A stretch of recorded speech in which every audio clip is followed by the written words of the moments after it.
I think the thing you're going to see with this episode, episode 3 of In Your Atmosphere, featuring my friend Janai Carter, is neither one of us like the perceptions that people put upon us. Neither one of us like the perceptions that we put on each other before really getting to know one another. My perception that he's ghetto, his perception that I'm white. Both are, looking back, stupid, but it's reality.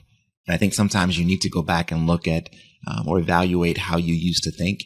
And sometimes, because if you don't, you're going to continue to think that way or act that way, or you're going to go back to what's normal or natural for you. And I think the process of growth is changing, and it's not going backwards, it's going forward. So as you look at this episode and you kind of see the dichotomy of, I entitled it The Fresh Prince, you're going to get an opportunity to see why I called it that. And at the same time, you're going to see two men who have grown to be better versions of themselves. Still not perfect, still not where they want to be, but two men who did not give each other the time of day initially, who from the jump, from the moment we met, assumed something about the other that was incorrect, and assumed some things about the other that were actually pretty spot on. But we didn't challenge that to see what we can learn from it. We challenged it as to why we shouldn't be friends.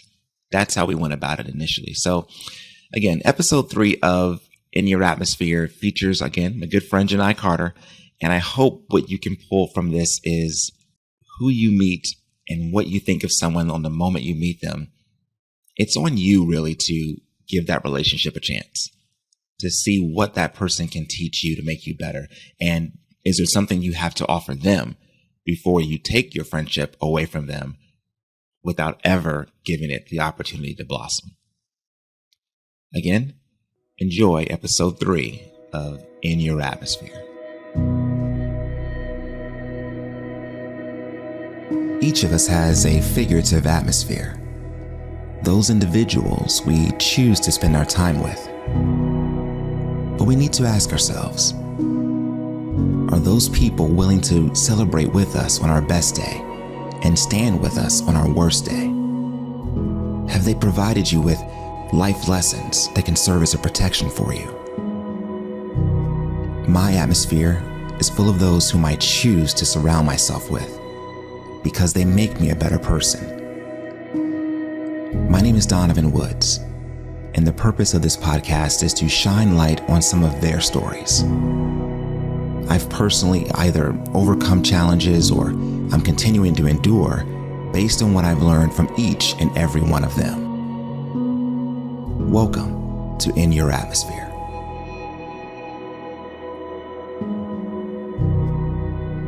Janai Carter, how are you, sir?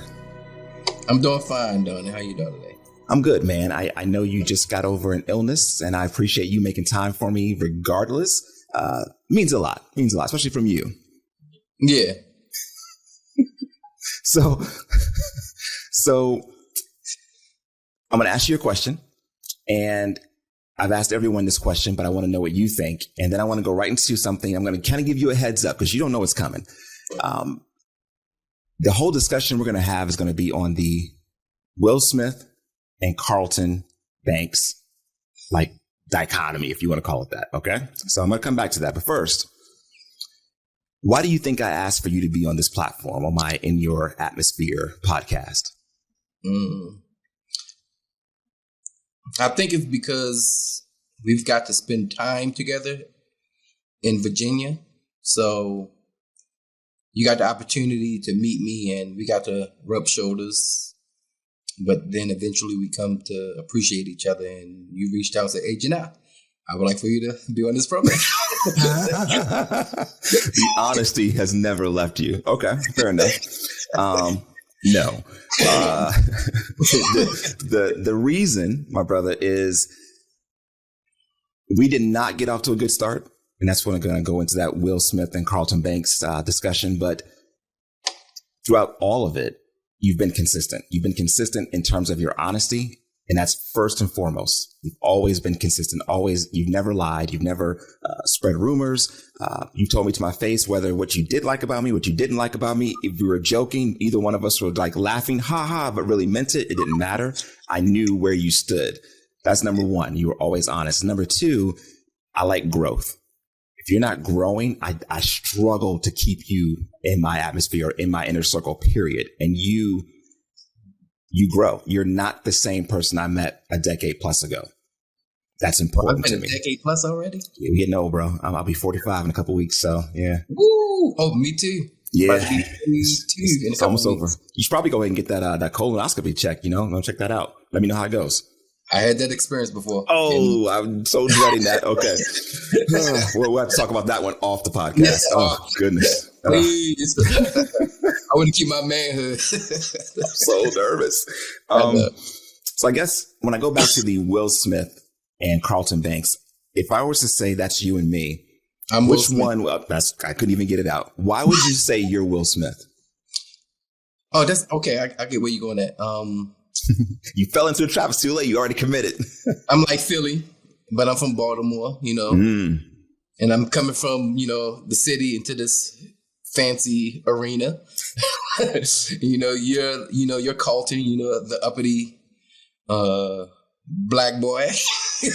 I don't know how to put it, but I can just see you dancing. A jovial smile. But, yes. Realistically, yeah, I see me being Will Smith just based off of his background and the things that he's experienced in the city life that he had before he came into this Beverly Hills, Bel Air Road, Bel Air. So I'm going to be honest with you, and it's going to be good for the platform. It's going to be good for the audience listening. The idea that you automatically went right to Will Smith and I'm Carlton is what just ticks me off to no end. Oh my goodness. And let me explain why. It's hard. It's hard to, especially when I was in my 20s and teenage years. And I'm going to use the word that was always put in front of me jokingly from white people and from pretty much every other race. Even Africans would say to me, oh, you act white. You act so white. And it was like, what does that mean? I know what I think people think it means.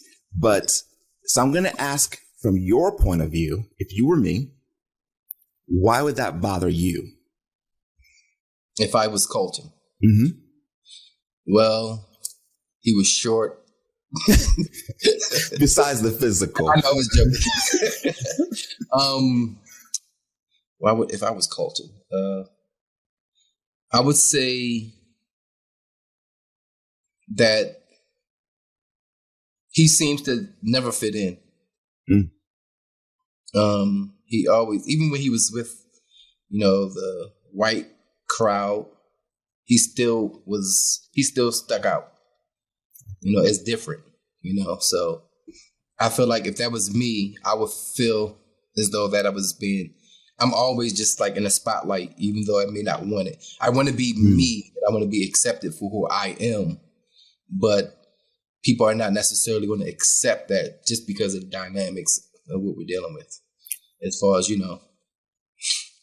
that's the R word, the race word. I don't want to go down that path, but it is that. It's as much as we try to say we would stereotype the Will Smith character, the inner city guy, it happens to also the prep school guy or the suburban guy.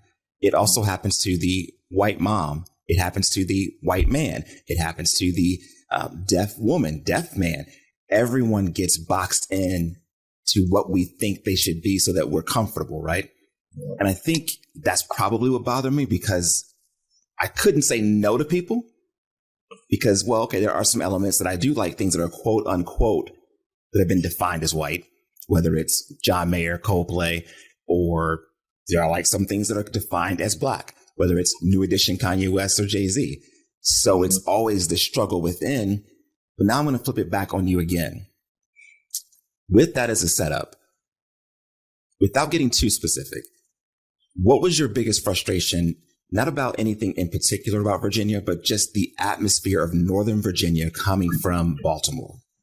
I appreciate that adjustment. I would say for me, it was night and day. I grew up in a city.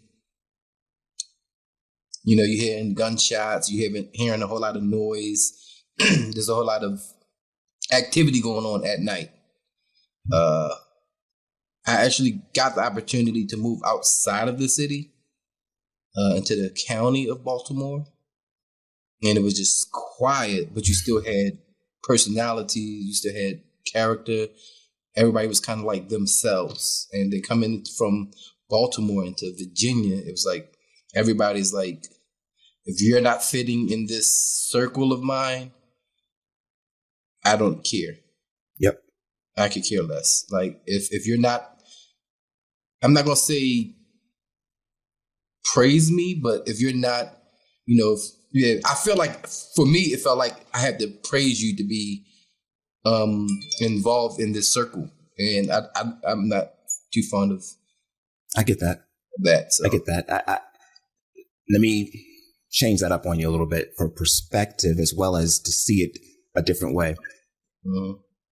First of all, let me get a clear idea of where you're from. Now, I personally know, but just for those who don't, and to make sure I do, before you moved to the county, let's go back just a little bit. Before you moved to the county, you said you were in Baltimore. Now, my experience of Baltimore is going to either Orioles games, Ravens games, or a concert or two. Mm-hmm. Where were you in relation to Raven Stadium? Oh, wow. Walking distance? Oh, no, not walking distance. No.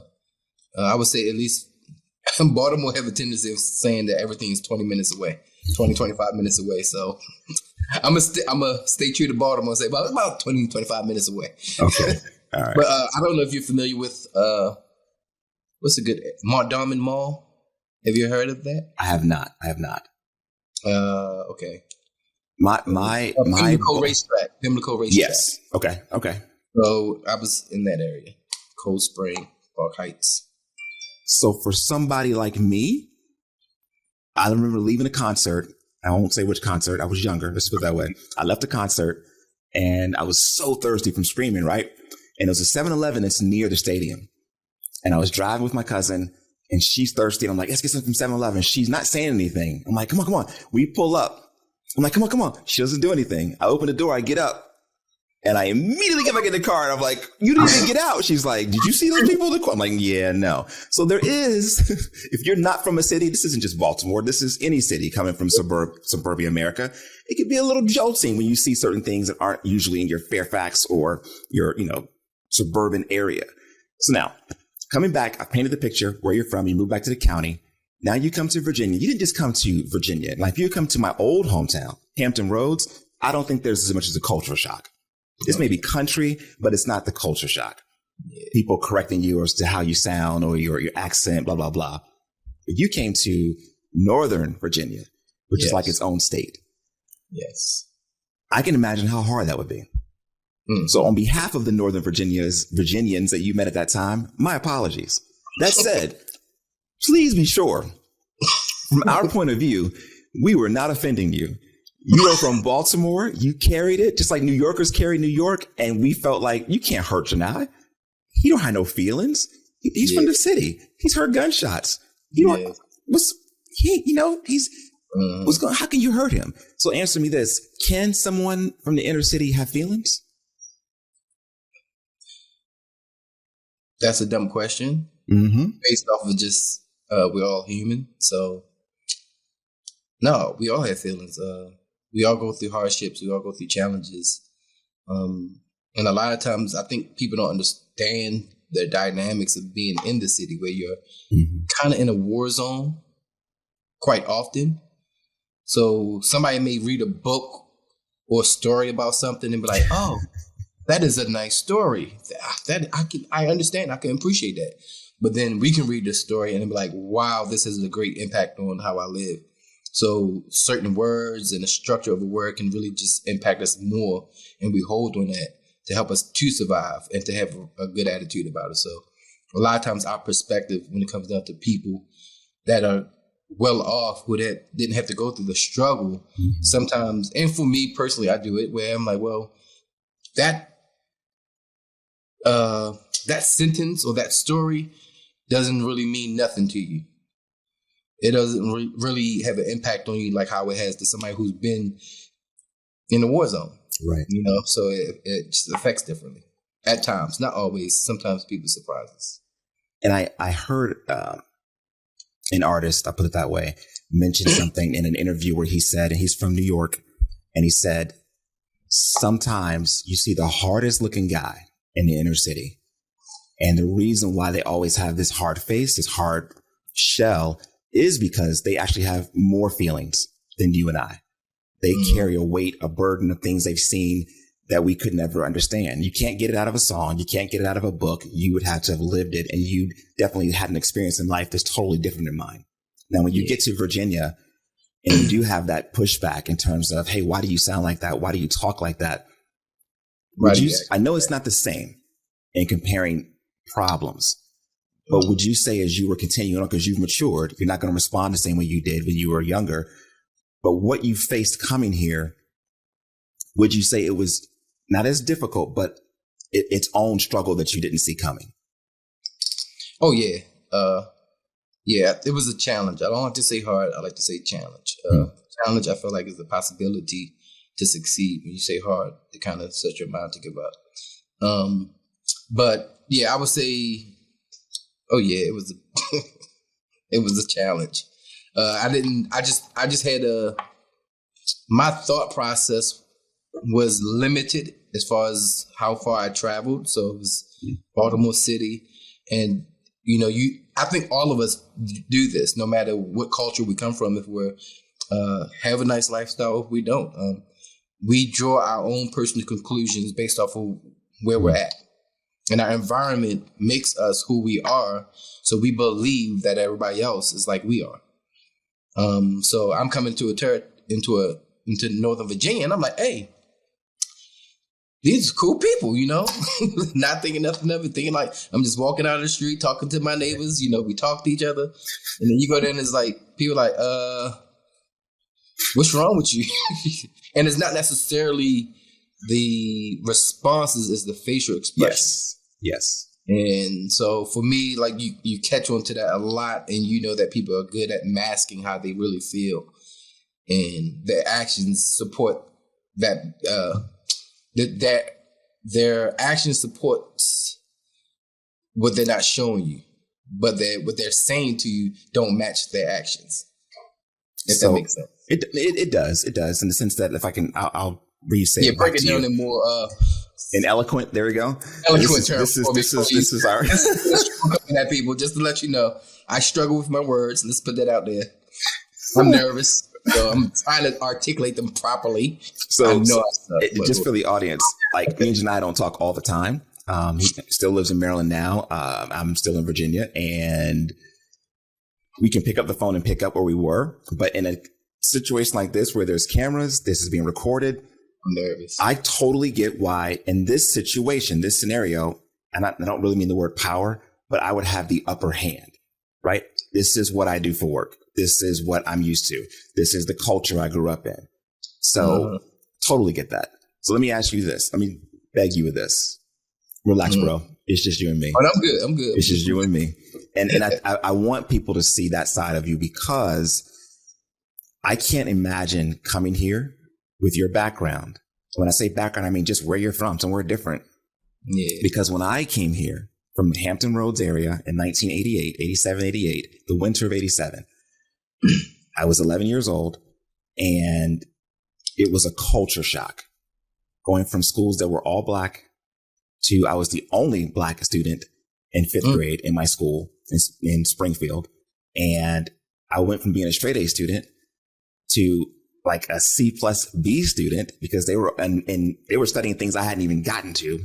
So that pressure, I remember what it felt like to sort of be an outsider. Now, what made it easier for me, which is also a curse, I'm a great actor. I can play a role and make you feel like and seem as though I'm all in. So is And I this how did you that really for talk? years. We say it So is is this how you really talk? until I got comfortable. It is. I just played the role. Okay. Whereas you just don't have an acting bone in your body. Yeah. And I don't think you should. I think what I'm trying to get at is you were the better person sooner.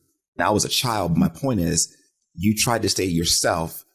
If you could go back in time, you'd probably tell yourself, slow down. You got time to mature. You're going to get there. You're not going to understand everything quickly, and no one's going to understand you as quickly. But what I love about what you did, Janai, whether it was with our friends or just the area, you adapted without changing, but you also changed within your environment at the same time. Let me explain. Yeah. You adapted because people love you here. Like whether it's the deaf community, hard of hearing, they love you. You were honest. You were direct. That in the ASL and the deaf community, that was perfect. It was spot on. I'm out here talking in hypotheticals and you were being direct. And they love that. Yeah. My wife, I hate to say it, loves you. She loves you because you were always honest. And you made fun of me. She liked that too. But you were always honest. And she could call you on a Friday at 8 a.m. or a Sunday at midnight. And she's going to get the same Janai. Yeah. The elderly people we knew or know loved you. I think about Perry. That's boy. Al Perry, he's passed away, but he loved you. Yeah. I mean, he dropped so many gems on me, but he absolutely loved you because you were genuine. So if you were to go back in time, whatever that was, 10 plus years ago, you get to Virginia with what you know now. What changes? How do you approach things being different?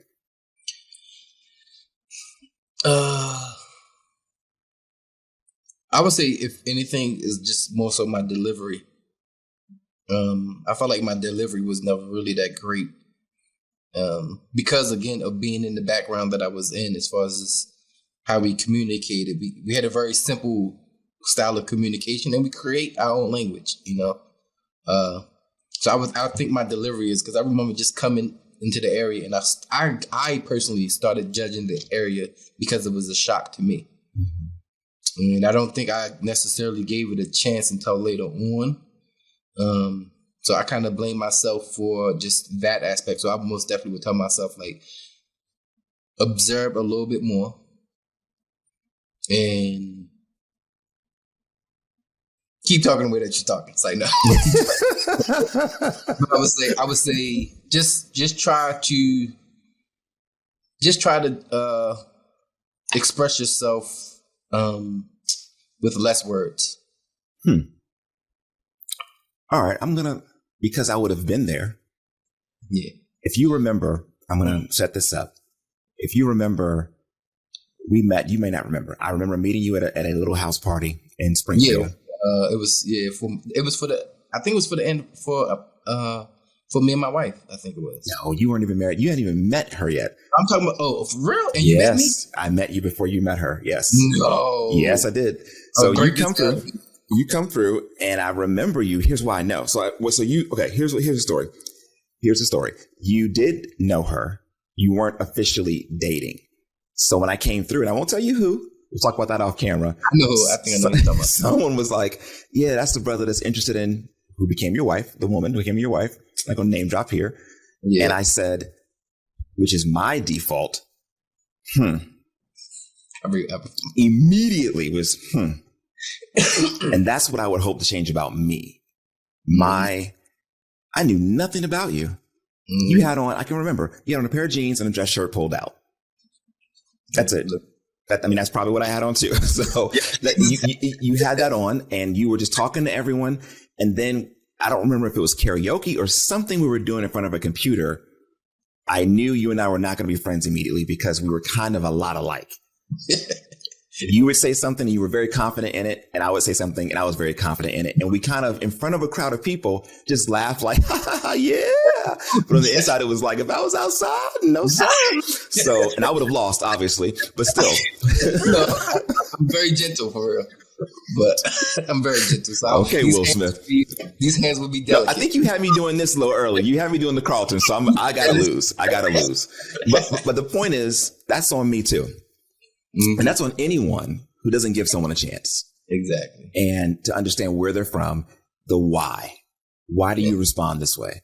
And I think as I grew, thankfully, we were, part of the same religious beliefs. We're both Jehovah's Witnesses, and we both, not so much we're forced to. If you're a good, I'm not saying good Jehovah's Witness. If you are actually reading the Bible and you're a student of the Bible, you should constantly be changing to try to conform yourself to be a better person. Yeah. So that's what saved our relationship. Yes. If you and I were not pursuing that separately, there's no way. And you see it out there in society. There's a million you and I, both black, different races, women, doesn't matter. All over. If there's differences, it's really hard to get to want to get to know someone. So I'm going to give that respect that you and I are not that good of people where we've stayed friends. It had nothing to do with us. Yeah. And I'm not being preachy here, but I'm just saying we would have never met. No, we never met in the same circle. Never met. No, absolutely. Absolutely. It would never happened. Absolutely. And that's one of the benefits of having something in common that's that important. Yeah. But the point is, I'm proud of you for letting it mold you. Mm-hmm. And I'm going to give myself some praise for the same thing, letting it mold me and being embarrassed a few times over the years as I've been because I've prejudged people. And you've dealt with your issues as well. We're not going to go into all that, but here we are now on a podcast a decade later. I want to say it in front of everyone because when I told, I'm going to say them names. When I told Mel that we were going to be on this and that you were part of this circle, and she was like, "Huh? What about me? You can put me on that?" And I said, "No, it doesn't everybody I know, but just I'm getting Janai." And when I told her, when I dropped your name, she was like, "Wow, things have really changed." And she called me D Woods. "Things have really changed, D Woods. Look at you. Okay." And I laughed, but that was the perception that we thought no one else saw. Other people saw. Yep. So let this be a lesson to everybody listening. Go ahead. I'm sorry. No, I feel like we most definitely always had some confrontation. Whenever, yes, we always just bumped heads, but it was always like it was needed though. I feel like it was needed because when it comes down to friendships, if I'm in a friendship with somebody and there's no friction, there's no challenge, there's no difference of views and to be able to discuss it or to sometimes just not say nothing at all, but just be annoyed by that person. I just don't want to be around them. If you can't even experience that, how can you consider yourself to be a friend? How can you can't be a friend if you're not willing to put up with the imperfections of somebody else. And is that what kills me the most about people as well as myself? I have my moments, but I try to fight it.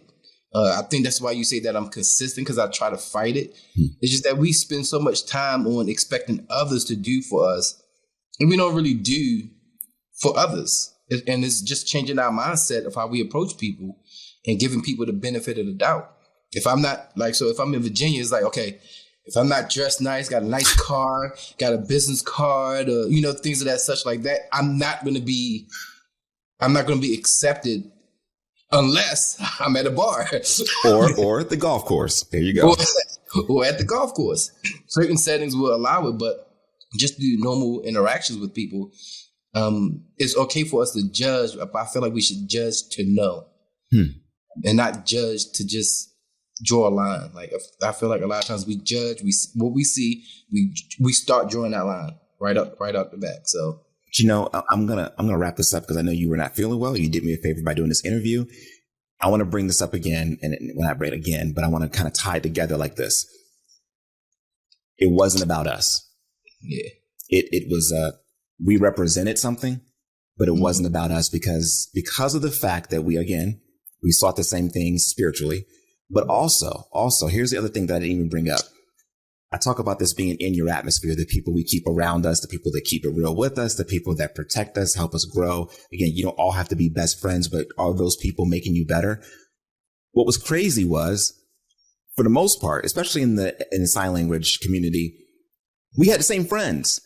Yes. We had, especially when it came to the guys, we had the same group of friends that were on text threads. And here we are, the ones. So we kept ourselves around people. And I had started looking like, well, Q gets down with Janai. Eric gets down with Janai. Like everybody, what is my deal? And that's when it started to hurt. Like I'm the jerk. I'm the jerk that can't get past things that I think are different about him.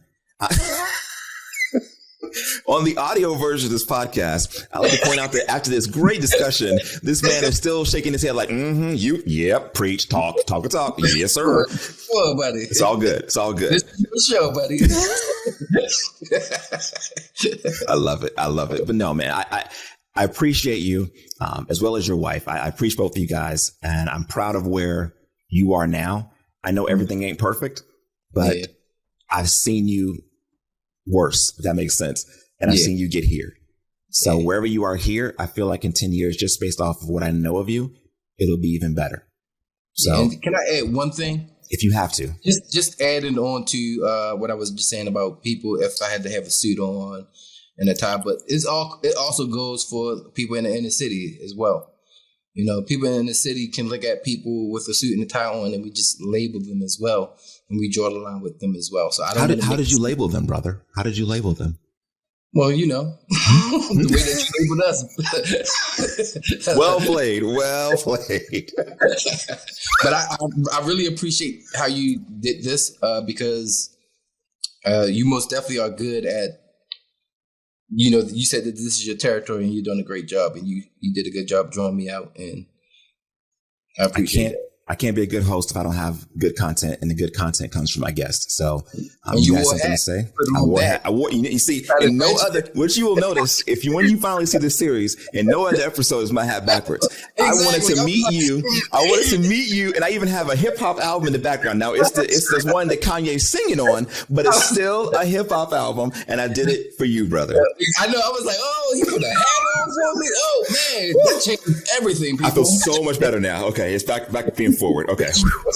I want to get arrested out here. All right. Okay. I was looking for my hat too because I was like, man, my hairline going back, but that's a different story. I'm so close to the screen. That's a battle you won't win, buddy. That's one you're going to lose. Sorry. Here to tell you. But no, to my audience, to the audience listening, and anyone that is dealing with this, as Janai said, I don't know how I agree with how he said it, but the point is not so much you can judge people, but look at people to want to know. Not to walk away. Find something about them that you do like, that you can relate to, and build on that. So Janai, again, thank you for making time for me. I hope you feel better. Love you, bro. And for all those listening, thank you again for listening to In Your Atmosphere.